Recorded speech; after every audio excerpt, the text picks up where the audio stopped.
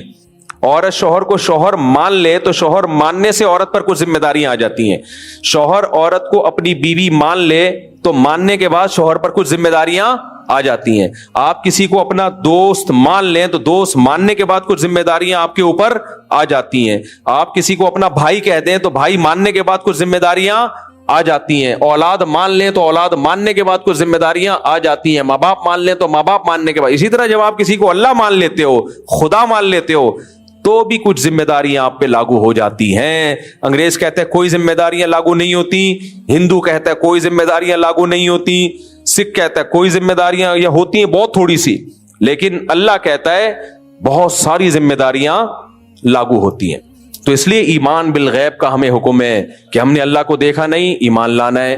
ہم نے پیغمبروں کی بات پر ایمان لائے ہم، کیونکہ ان کی نبوت کے دلائل تھے. تو میں وہ ایک مثال دے رہا تھا موضوع سے تھوڑا سا ہٹ کے، کہ یونیورسٹیوں کے آج کل کچھ لبرل قسم کے پروفیسر ہیں. تو تین طبقے ہیں، ایک تو ہم جیسے فنڈامنٹلسٹ قسم کے مولانا ٹائپ کے لوگ، کچھ ایسے ہیں جو بالکل ہی ملحد ہو گئے ہیں. یونیورسٹی میں کچھ پروفیسر ایسے ہیں ببانگ توحل خدا کا انکار کرتے ہیں. وہ کوئی خدا نہیں ہے، کوئی مذہب کی ضرورت نہیں ہے، مذہب کی وجہ سے ہم ترقی نہیں کر سکیں گے، مذہب جب تک ہوگا سوسائٹی ترقی نہیں کرے گی، اوٹ پٹانگ باتیں کر رہے ہوتے ہیں بیٹھ کے وہ. لیکن کچھ ایسے ہیں جو کہتے ہیں مسلم ہیں. ایسے اسکالرز بھی آ رہے ہیں، آپ ٹک ٹاک پہ ان کے کلپ وائرل ہو رہے ہوتے ہیں، یوٹیوب پہ، فیس بک پہ، وہ بہت گمراہ کر رہے ہیں لوگوں. وہ یہ کہتے ہیں دیکھو سائنس اور مذہب ایک دوسرے کے اگینسٹ ہیں. یہ بہت خطرناک بات ہے، اس کو خوب سمجھو. وہ کہتے ہیں ٹھیک ہے مذہب اچھی چیز ہے، جیسے اسلام ہے، کوئی مذہب پہ عمل کرتا ہے. وہ کہتے ہیں مذہب کا تعلق آپ کے بلیف سے ہے، آپ کی تھنکنگ سے ہے، جبکہ سائنس کہتی ہے سائنٹیفکلی کسی چیز کا پروف ہوگا، وہ پروف ہوگی تو اس کو سائنسدان مانیں گے. اور مذہب نام ہے خیالات کی دنیا کا. پھر وہ دلیل دے کے دیکھو مذہب شروع ہی ایمان بالغیب سے ہوتا ہے، جبکہ سائنس غیب سے شروع. بولتے کیوں نہیں یار؟ سائنس کا تعلق غیب سے نہیں ہے، مذہب کا تعلق کس سے ہے؟ غیب سے. تو جو اوتھینٹک ہے وہ مذہب ہوا یا سائنس ہوئی؟ بولو نا. کوئی کافر نہیں بنا رہا آپ لوگوں کو، میں اس کی بات کو ایکسپلین کر رہا ہوں. بھائی جس کا تعلق مشاہدے سے ہے وہ تو زیادہ اوتھینٹک بات ہوئی نا، اور مذہب کا تعلق تو مشاہدے سے ہے ہی نہیں. مذہب تو شروع ہوتا ہے الذین یؤمنون بالغیب. ایمان والے متقیوں کی ڈیفینیشن میں پہلا لفظ ہی ہے جو غیب پر ایمان لاتے ہیں، جبکہ سائنس غیب پر ایمان نہیں لاتی. سائنس میں ہر چیز کو ثابت کرنا پڑتا ہے 2 اور 2 4 کی طرح، پھر وہ سائنسی حقیقت بنتی ہے. سمجھ میں نہیں آ رہی میرے بات؟ تو وہ کہتے ہیں مذہب اور سائنس بالکل ان کی بنیادیں ہی الگ الگ ہیں. اس کو کہتے ہیں کہ لفاظی کے ذریعے نا حق اور باطل کو خلط ملط کر دینا. باطل اور حق کو ایسے الفاظ جیسے انگریز نے، جیسے میں نے یہ نہیں کہا ابھی ابا مر گئے آپ آفس جا رہے ہیں، سب بولیں گے یار تیرا باپ کا جنازہ پڑا ہوا ہے اور تجھے غم نہیں ہوا، کوئی تعلقات خراب تھے. تو آپ کہیں کہ پروفیشنلزم اسی کو کہتے ہیں. کام، قائد اعظم نے کیا فرمایا تھا؟ کام کام اور بس کام. قائد اعظم نے یہ نہیں فرمایا تھا ابا ابا کہاں سے لبا، ابا ابا اور بس ابا. یہ فرمایا تھا قائد اعظم نے. باپ باپ اور بس باپ. قائد اعظم کہہ کے گئے تھے کام کام اور بس کام. میں قائد اعظم کی نصیحت پہ عمل کر رہا ہوں، باپ مر گیا آج بھی کام پہ آ رہا ہوں میں. تو بھائی یہ خلط مبحث ہے. قائد اعظم کے بھی فادر کا جیسے انتقال ہوا تھا نا، وہ بھی جاب پہ نہیں گئے ہوں گے، وہ بھی چھٹی کر کے غم کی وجہ سے وہ بھی نڈھال ہو گئے ہوں گے. وہ یہ کیوں کہیں گے بھائی کہ کام کام کا اور بس کام کا یہ مطلب ہے؟ کام کام اور بس کام کا مطلب یہ کہ سستی میں کام نہ چھوڑو، سستی میں کام نہ چھوڑو. تو یہ جو بعض چیزوں میں کیا ہوتا ہے خلط مبحث. اب یہ جو کہتے ہیں نا مذہب اور سائنس ایک دوسرے کے بالکل اگینسٹ، کیونکہ مذہب شروع ہی کس سے ہو رہا ہے؟ یؤمنون بالغیب سے، غیب پر. اور سائنس غیب کا نام نہیں ہے. سائنٹیفکلی آپ کو کسی چیز کو ثابت کرنا پڑے گا، پھر سائنس اس کو مانتی ہے. تبھی سائنسدان فرشتوں کو مانتے ہیں کہ نہیں مانتے؟ نہیں. کہتے ہیں کوئی لیب میں اب تک کوئی فرشتہ ہمیں نظر نہیں آیا. جن نظر بولو نہیں آیا. بلکہ بہت سو نے تو اللہ کا انکار کر دیا، کہہ رہے ہیں اللہ بھی نظر نہیں آ رہا ہمیں. کہنے اب تک تو رپورٹ کے مطابق جتنی کہکشائیں دریافت ہوئی ہیں اللہ ہمیں نظر کہکشاں تو نظر آ گئی ہمیں, لڑکیوں کا نام بھی ہوتا ہے نا کہکشاں, لیکن کہکشاں کو بنانے والا ہمیں نظر نہیں آیا. میں جب کہکشاں بول رہا ہوتا ہوں تو بہت سے لوگوں کی توجہ کسی اور کہکشاں کی طرف جا رہی ہوتی ہے. تو یہ ہے خلط مبحث جس سے آج کی نوجوان نسل کو گمراہ کیا جا رہا ہے کہ کہاں کی کہاں لگا رہے ہو آپ.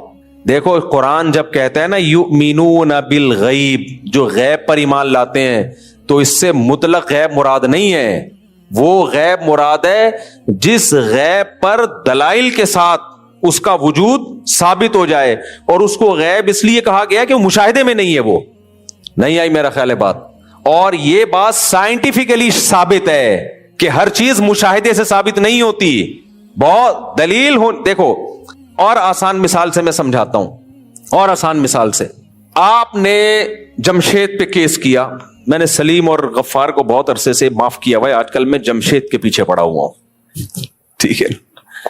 آپ نے جمشید پہ کیس کیا کہ جج صاحب جمشید نے میرے 10 لاکھ روپے مجھ سے لیے ہیں اور کمبخت واپس نہیں کر رہا. جج آپ سے کہے گا دلیل لے کے آؤ کہ اس نے 10 لاکھ روپے لیے. جمشید سے پوچھا گیا, جمشید نے کہا میں نے نہیں لیے. آپ نے دلیل میں غفار اور سلیم کو لے آئے, آپ 2 گواہ پیش کیے اور دونوں گواہوں کا بیان بھی سیم ہے. جج نے دونوں گواہوں کی پڑتال کی کہ یہ جھوٹے تو نہیں ہیں, گٹکا تو نہیں کھاتے, شراب تو نہیں پیتے. محلے والوں سے معلومات لی, سب نے کہا بھائی بڑے نیک پرہیزگار ہیں, اب تک ان کی زبان سے ہم نے کبھی جھوٹ بولو سنا نہیں. جج نے کہا ہو سکتا ہے سچ بول رہے ہو لیکن ان کا کوئی مفاد ہو, ان کا کوئی مفاد ہو.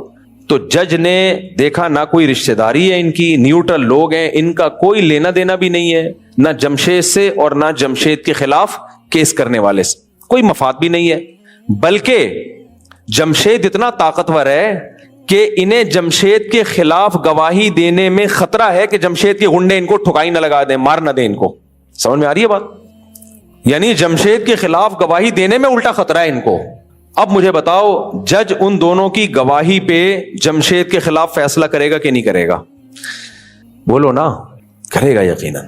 کہے گا یار نہ ان کی کوئی, ستار نے کیس کیا جمشید کے خلاف, نہ یہ ستار کے رشتہ دار ہیں, محلے والوں سے معلومات لے لی, جہاں سے ان کا بچپن گزرا ہے ان لوگوں سے بھی ہم نے معلومات لی ہیں. کہہ رہے ہیں کبھی ان بیچاروں نے کبھی بھی زندگی میں جھوٹ نہیں بولا, نہ یہ گٹکا کھاتے ہیں, نہ سگریٹ پیتے ہیں, کوئی غیر اخلاقی سرگرمیوں میں بھی نہیں ہے.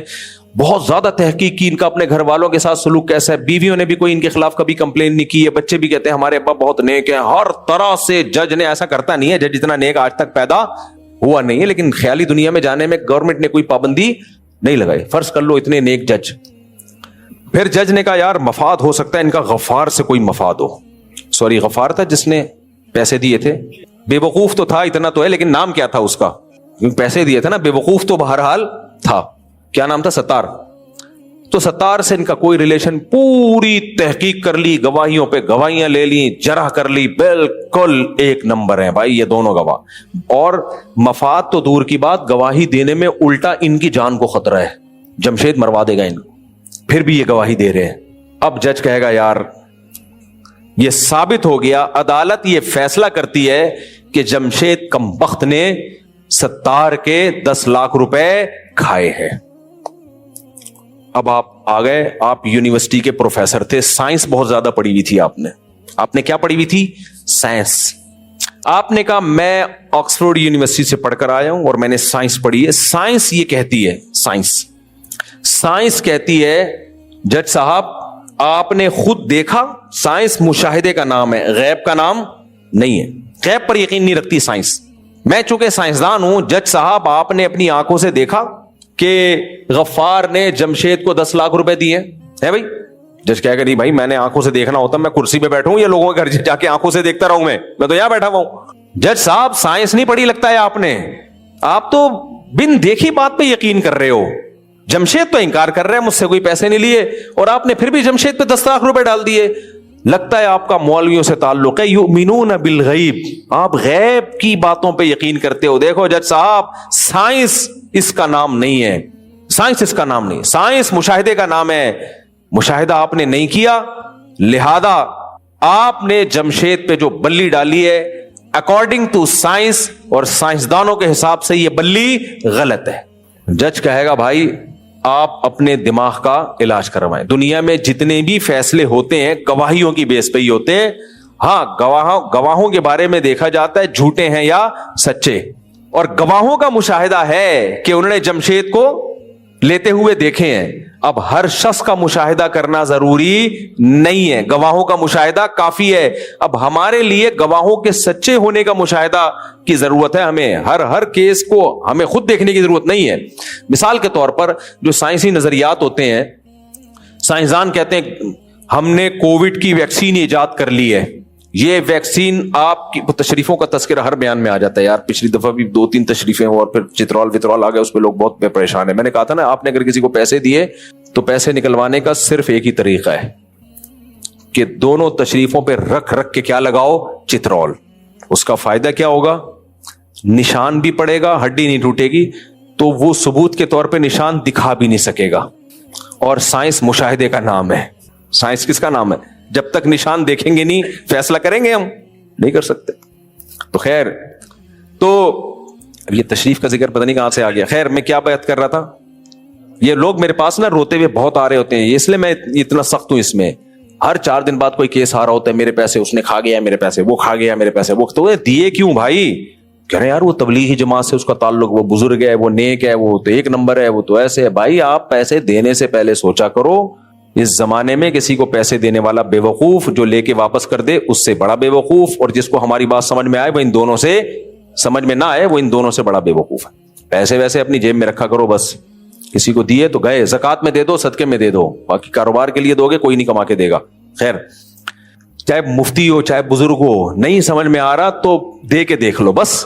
ہاں, کوئی نہیں کما کے دیتا, سگا بھائی نہیں دے گا. باپ کو دو گے وہ کھا جائے گا.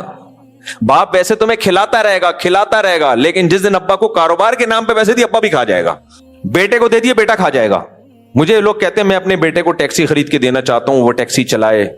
کہتا ہوں کبھی بھی نہیں خرید کے دینا, وہ نہیں کما کے دے گا, وہ اسی ٹیکسی پہ کمائے گا جو اس نے اپنے پیسوں سے خریدی ہو. خوب سمجھ لو, ورنہ آپ کے پیسوں سے جو ٹیکسی وہ خریدے گا ہر تھوڑے دنوں میں کہتا رہے گا ابا اس کی ہیڈ لائٹ ٹوٹ گئی, ابا اس کے انجن میں یہ مسئلہ ہو گیا, ابا اس کے اتنے مسئلے کھڑے کر دے گا نا وہ.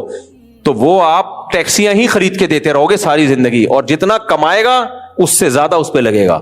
آج تک میں نے نہیں دیکھا بھائی, جو اپنے پیسوں پہ جو کچھ ہوتا ہے نا وہی ہوتا ہے. خیر, ہم ٹاپک کی طرف آتے ہیں.